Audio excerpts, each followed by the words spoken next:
कल्पना कीजिए एक कमरा जहां रात के 2 बज रहे हैं, आंखों में नींद है लेकिन वो सो नहीं सकता। पिछले 3 साल से उसने हर त्योहार छोड़ दिया, हर शादी छोड़ दी, यहां तक कि बीमार होने पर भी दवा खाकर पड़ता रहा। उसके माता पिता ने अपनी जमीन गिरवी रख दी ताकि बेटे को कोटा या पटना में कोचिंग दिला सके। परीक्षा होती है, पेपर अच्छा जाता है और वह खुशी खुशी घर लौटता है कि हम तो जरूर पास हो जाएंगे। लेकिन तभी उसके मोबाइल पर एक नोटिफिकेशन आता है, पेपर लीक होने के कारण परीक्षा रद्द।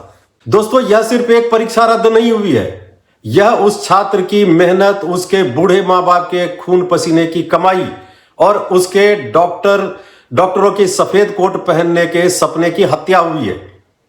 आज भारत में पेपर लीक कोई इत्तेफाक नहीं है, बल्कि एक सुनियोजित उद्योग बन चुका है। आखिर कब तक हमारे देश का भविष्य इस लीक तंत्र की भेंट चढ़ता रहेगा? बात करते हैं देश की सबसे बड़ी मेडिकल प्रवेश परीक्षा यानी NEET नीट यूजी की। करीब 22-23 लाख छात्रों का भविष्य इस एक परीक्षा पर टिका होता है। 3 मई 2026 को परीक्षा होती है। छात्र खुश थे कि इस बार सब ठीक होगा, क्योंकि 2024 के विवाद के बाद कड़े इंतजामों का दावा किया गया था। लेकिन परीक्षा के ठीक 4 दिन बाद यानी 7 मई को एक विसल ब्लोअर का मैसेज आता है। जांच एजेंसियों को पता चलता है कि परीक्षा से पहले व्हाट्सएप पर एक गैस पेपर चल रहा था और जब मिलान किया गया तो होश उड़ गए। 200 में से 100 से ज्यादा सवाल हूबहू वही थे जो असली पेपर में आए थे। इसके बाद नेशनल टेस्टिंग एजेंसी यानी NTA को आखिरकार घुटने टेकने पड़े और परीक्षा रद्द करनी पड़ी। लेकिन सवाल यह है कि यह सेंधमारी बार बार कहां से हो रही है? क्या स्ट्रांग रूम सुरक्षित नहीं है या फिर रक्षक ही भक्षक बन चुके हैं? अगर आपको लगता है कि यह सिर्फ नीट की कहानी है तो आप गलत हैं। यह बीमारी पूरे देश के सिस्टम को खोखला कर रही है। अभी हाल ही में अप्रैल 2026 में बिहार लोक सेवा आयोग यानी BPSC की सहायक शिक्षा विकास अधिकारी की परीक्षा पेपर लीक और धांधली के आरोपों के बाद रद्द करनी पड़ी थी। उत्तर प्रदेश और राजस्थान, यहां तो पुलिस भर्ती और शिक्षक भर्ती परीक्षाओं के पेपर लीक होना जैसे एक आम बात बन गई है। बुलेट ट्रेन से तेज यहां माफियाओं तक पेपर पहुंच जाता है। व्यापम घोटाला तो सभी जानते हैं, भारत के इतिहास का वो काला अध्याय जिसने यह साबित कर दिया कि पेपर लीक और शिक्षा माफिया कितने खतरनाक और जानलेवा हो सकते हैं। इन घोटालों के पीछे जो सफेद पोश शिक्षा माफिया बैठे हैं, उनके लिए यह करोड़ों का धंधा है, बल्कि कहें तो अरबों का धंधा है। लेकिन एक गरीब और मध्यम वर्गीय परिवार के लिए यह जीवन और मरण का सवाल है। ऐसा नहीं है कि सरकारें सो रही हैं। साल 2024 में केंद्र सरकार एक बेहद सख्त कानून लेकर आई, द पब्लिक एग्जामिनेशन यानी prevention of unfair means act 2024।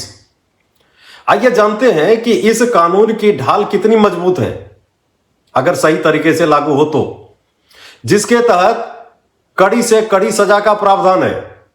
अगर कोई व्यक्ति या सर्विस प्रोवाइडर पेपर लीक या नकल में शामिल पाया जाता है तो उसे 3 से 5 साल और संगठित अपराध यानी ऑर्गेनाइज्ड क्राइम के मामले में 5 से 10 साल तक की जेल का प्रावधान है।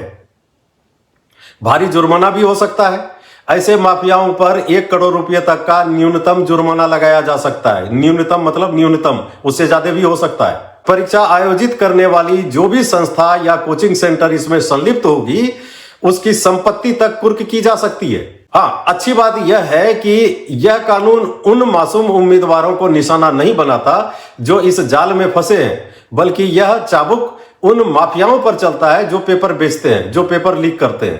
कानून किताब में बहुत शानदार है, लेकिन सवाल वही है, जब कानून 2024 में ही बन गया था तो 2026 में नीट का पेपर कैसे लीक हो गया?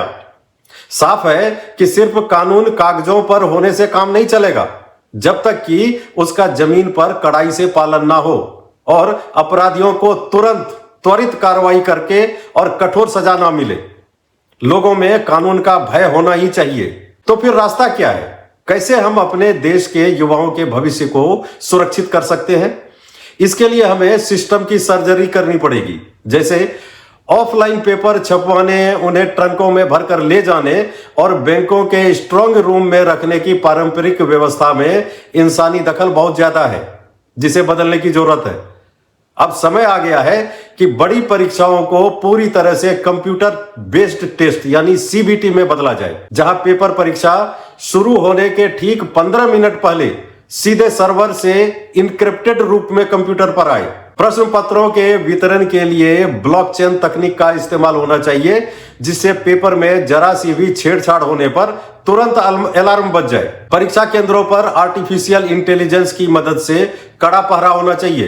पेपर लीक के मामलों की जांच और सुनवाई के लिए विशेष फास्ट ट्रैक अदालतें बननी चाहिए, ताकि अपराधियों को 6 महीने के भीतर जेल की सलाखों के पीछे भेजा जा सके। जब तक इस तरह का कोई उदाहरण पेश नहीं होगा, डर पैदा नहीं होगा लोगों में। एनटीए जैसी बड़ी संस्थाओं के शीर्ष अधिकारियों की सीधी जवाबदेही तय होनी चाहिए कि अगर पेपर लीक होता है तो सिर्फ छोटे मोहरों पर नहीं, बल्कि शीर्ष अधिकारियों पर भी गाज गिरनी चाहिए। दोस्तों, एक युवा जब टूटता है तो सिर्फ एक परिवार नहीं टूटता, बल्कि इस देश की तरक्की की रफ्तार धीमी पड़ जाती है। हम दुनिया की सबसे बड़ी युवा आबादी वाले देश हैं। अगर हम अपने युवाओं को एक पारदर्शी और ईमानदार परीक्षा प्रणाली भी नहीं दे सकते, तो हमारा विश्व गुरु बनने का सपना अधूरा रह जाएगा। सरकार को, न्यायपालिका को और हम सबको मिलकर इस व्यवस्था को बदलना होगा। युवाओं की मेहनत का सौदा करने वाले इन दीमकों को सिस्टम से उखाड़ फेंकना ही होगा। आप इस मुद्दे पर क्या सोचते हैं? क्या परीक्षाओं को पूरी तरह ऑनलाइन कर देना चाहिए? अपनी राय कमेंट में जरूर बताएं। वीडियो को लाइक करें, शेयर करें और चैनल को सब्सक्राइब करें। वीडियो को अपने दोस्तों में फॉरवर्ड कीजिए, ताकि ये बात और लोगों तक भी पहुंचे, आपके दोस्तों तक पहुंचे। जय हिंद।